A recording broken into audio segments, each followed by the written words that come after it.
Hola, ¿qué tal? Muy buenos días. Espero que se encuentren muy bien y bienvenidos a la unidad 3. Vamos a avanzar un poquito sobre la parte del cual hablamos sobre la psicología humanista, pero ahora basado en una visualización de la escuela inglesa, ¿no? Que es algo muy importante el poder canalizar este funcionamiento, ya que pues es ir conociendo pues otras perspectivas, ¿no? Entonces, lo que tiene, por ejemplo, en este aspecto ya enfocado hacia la psicología humanista, pero ya en un aspecto a la escuela inglesa, ¿no? Es basado en la filosofía existencial, que en este caso fue estudiada en el primer eje, ¿no? De acuerdo de Jackie Andres, ¿no? Basado en autores como Emi, Ernesto, Hans en Italia. Entonces, lo que buscaban es, basado en el aspecto considerar esta palabra existencial como un enfoque psicoterapéutico que requería tomar en cuenta un contexto ideológico, social, político, económico y cultural que basaba la existencia de la persona. En otras palabras, en un aspecto psicoterapéutico existencial, según el punto de vista de la escuela, fundamentarse en el estudio de la existencia. La perspectiva existencial de la escuela inglesa estaba particularmente interesada en estudiar fenómenos humanos desde un punto de vista desde la interrelación, que en este caso pues era uno de los citados de Martínez. De acuerdo a Martínez en 2011, la escuela inglesa distanciaba o generaba estos conceptos psicoanalíticos como procesos de intrapsicofísica, ¿no? O inconscientes a lo que ponían a un reduccionismo. Reduccionismo lo toma como una corriente o un método basado en la asunción del mundo en que nos rodea, que puede ser comprendido en términos de las propiedades de sus partes constituyentes, ¿no? Entonces es lo que tiene como reduccionismo, ¿no? Ok, entonces gracias a esta parte de la terapia de técnicas específicas que permitían a cada consultante encontrar propias respuestas de una mirada fenomenológica, que es la relación que tenía basada en una visión antropológica, que es lo que habíamos hablado, que defendía la escuela inglesa a un aspecto en el cual veía en un punto de resaltar particularmente al ser humano, que eso es a lo que tenía como el objetivo de la escuela inglesa.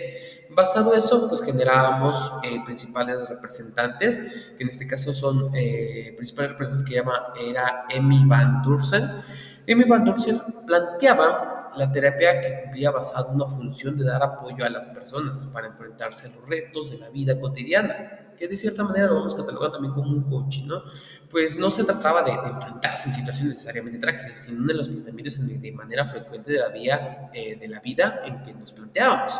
Entonces, lo que buscaba en este era basado en un punto en el cual tuviera un trasfondo filosófico muy profundo, más allá de un malestar psicológico, no, sino en un aspecto sinónimo hacia la enfermedad, ¿no? Sino que tenía como una evidencia un problema personal hacia la propia filosofía de vida, puesto que si la persona cree que la vida puede y debe ser perfecta, entonces cada problema trae a su vez una gran frustración, ¿no? Entonces, este era el objetivo, una desilusión masiva hacia la sensación de la injusticia, y eso es lo que buscaba Emmy Dursen.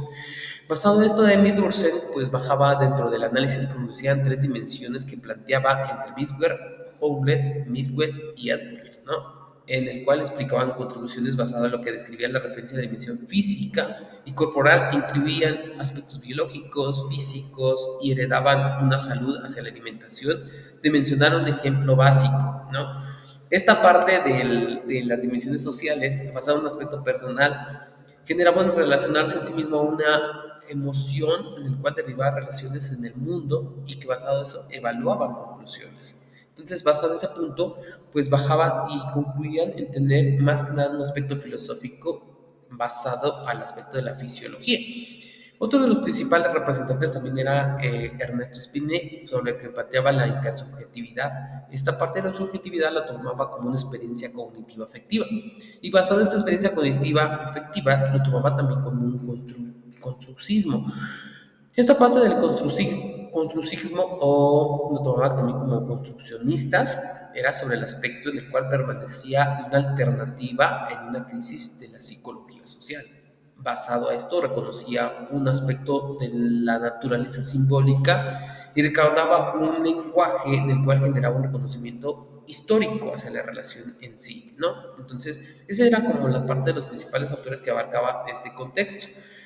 Y basado en eso, pues hablábamos y se integra también la escuela vienesa. Esta parte de la escuela vienesa era más que nada a un aspecto de un neurólogo psiquiatra que fue bastante reconocido este aspecto de su trayectoria y que fue abarcando puntos importantes dentro de lo que buscaba es que hiciera una logoterapia basado o mediante logos, mediante el sentido.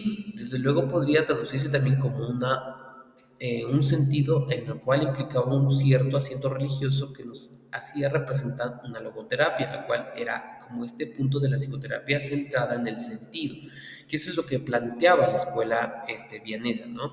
Uno de los principales puntos era la influencia de la visión del ser humano que abordaba hacia un eje principal, como la teoría de la axiología, que sirvió de inspiración para Frank reconociera la integridad del ser humano.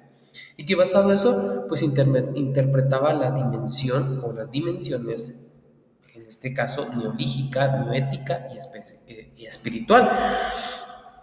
A pesar de la frecuencia y confundidad de relación de la religión que criticaba todo este aspecto, afirmaba escritos de referencia a la religión que había esto referido con responsabilidad y asumir puntos importantes. En este aspecto, por ejemplo, el espiritual era como ya no era como una definición libre del ser humano, sino lo tomaba como un punto de comportarse libremente en cualquier estado, en cualquier aspecto de oponerse o cualquier posición, ¿no? Entonces, en este aspecto basado a la búsqueda del punto de la voluntad del sentido, lo tomaba como una libertad de voluntad, que se refería específicamente a la libertad, con la que tenía un resultado bastante importante, basado en experiencias vividas en la infancia, y pues de igual manera sucedía con estímulos de un medio ambiente que buscaba un sentido basado al punto en el que pudiera lograr eso mediante la logoterapia y que basado eso pues manejaba tres pilares muy importantes en el cual se enfocaban en este aspecto, ¿no? Otro de los puntos muy importantes era la voluntad del sentido, que hacía referencia a la atención de la voluntad del placer, la voluntad de poder adquirir el placer mediante fines y que mediante esto ayudaba a tener un placer bastante preciso de alcanzar, ¿no? Un preciso para poder estimular todo este equilibrio y generaba una experiencia propia de sí para poder, más que nada, interpretar todas estas dimensiones que ayudaban a obtener un resultado propio, para poder nosotros canalizar, más que nada, un concepto de salud y enfermedad. La visión cosmológica, que va enfocado a este aspecto, es una visión estética, ¿no? Toma como el hombre como un esclavo de las circunstancias, utiliza categorías de diagnóstico y siempre son comprensibles para los pacientes, busca encontrar causas, pone fuera al hombre todas las causas, y basado en una visión antropológica, es una visión dinámica, hace énfasis en el enfermo y no en la enfermedad, parte de que la enfermedad debe ser comprendida por el médico y el paciente, busca dar sentido a la enfermedad y tiene como cuenta la biografía del paciente y cómo vive basado en una enfermedad y expresión personal, ¿no? Pues bueno, esos serían como los puntos esenciales y resumidos que vamos a estar viendo en esta unidad 3. Cuídense mucho y nos vemos en la unidad